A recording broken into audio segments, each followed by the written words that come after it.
Today is April 18th, and the title of today's devotional is The Tempter's Trap. The scripture reading is James 1:12-15. There are Christians today who think that Satan has the power to compel men to sin against their free will. He does not. As the tempter, he has the ability to place a temptation before you. He can seduce, lure, and entice you, but he cannot make you sin. Since he cannot make you sin, Satan's strategy is to gain control of your will. Like a hunter stalking his prey, he sets a trap. He lures you with his bait by placing temptation before you to arouse the desires and lusts of your old carnal nature. Then he just sits back and waits until you fall into his trap. Look at James 1:12-15 in the Amplified Version, which gives a clearer understanding of the original Greek. Blessed, happy, to be envied, is the man who is patient under trial and stands up under temptation. For when he has stood the test and has been approved, he will receive the victor's crown of life, which God has promised to those who love him.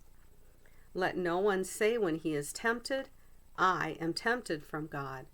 For God is incapable of being tempted by what is evil, and he himself tempts no one. But every person is tempted when he is drawn away, enticed and baited by his own evil desire, lust, and passions. Then the evil desire, when it has conceived, gives birth to sin, and sin, when it is fully matured, brings forth death. The battle takes place in your heart, and Satan baits you by placing a temptation before you. It could be a person other than your husband or wife, worldly pleasures like houses, lands, or money, or a high-ranking position on your job. We are tempted when we are drawn away by our own desires. If we allow Satan to fill our minds with thoughts that continually feed those desires, we will eventually yield our will to those desires, and sin will be conceived in our hearts and minds even before it manifests itself in our actions. There are many Christians who have been deceived into thinking that as long as they do not outwardly sin by their actions, they have not sinned. They allow their minds to be filled with all sorts of evil desires, longings, and fantasies. Do not allow Satan to deceive you. Sin is conceived in your heart and mind.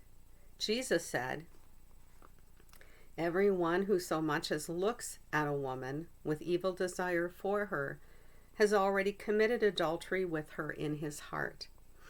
If your right eye serves as a trap to ensnare you, or as an occasion for you to stumble and sin, pluck it out and throw it away. It is better that you lose one of your members than that your whole body be cast into hell. Matthew 5:28 and 29. When we allow our hearts and minds to be filled with impure thoughts, evil desires, and lusts of the flesh, and entertain these thoughts, we have already sinned just as if we had outwardly committed the act. So say this after me. I will not allow my heart and mind to be filled with impure thoughts, evil desires, and lusts of the flesh. I will not entertain these thoughts. And the scripture reading is James 1:12-15, which says, "Blessed is the man that endures temptation. For when he is tried, he shall receive the crown of life, which the Lord has promised to them that love him. Let no man say when he is tempted, I am tempted of God, for God cannot be tempted with evil, neither tempts he any man. But every man is tempted when he is drawn away of his own lust and enticed. Then when lust has conceived, it brings forth sin, and sin, when it is finished, brings forth death." So there's an addendum here. Satan's power as the tempter is limited. We are tempted when we are drawn away by our own carnal desires. If we allow Satan to fill our minds with thoughts that continually feed these desires, we will eventually yield our will to those desires, and sin will be conceived in our heart and mind, even before the sin manifests itself in our actions. There are many Christians who have been deceived into thinking that as long as they do not outwardly sin by their actions, they have not sinned. They allow their minds to be filled with all sorts of evil desires and longings. They indulge in fantasies. Do not allow Satan to deceive you. Sin is conceived in your heart and mind. When we allow our hearts and minds to be filled with impure thoughts, evil desires, lusts of the flesh, and entertain these thoughts, we have already sinned, just as if we had outwardly committed the act. Step by step, Satan lures us through temptation into his trap. He baits us by placing some form of temptation that arouses a desire within us. We become tempted when we are drawn away by our own evil desires. Sin is conceived in our hearts and minds when we yield our wills to our desires and entertain those desires in our minds.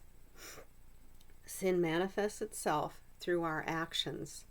Sin brings death.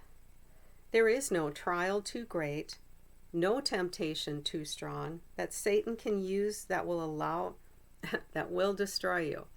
There is no trial too great, no temptation too strong that Satan can use that will destroy you. If you face him from a position of knowing that God has given you the ability to walk in 100% victory during every testing, every trial, and every temptation that the tempter will use against you. Jesus destroyed the works of Satan in your life, including the power of sin which once ruled over your will and held you in its grasp.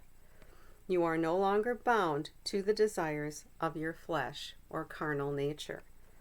You have the power to say no to every temptation. You have the power to break every habit that has bound you.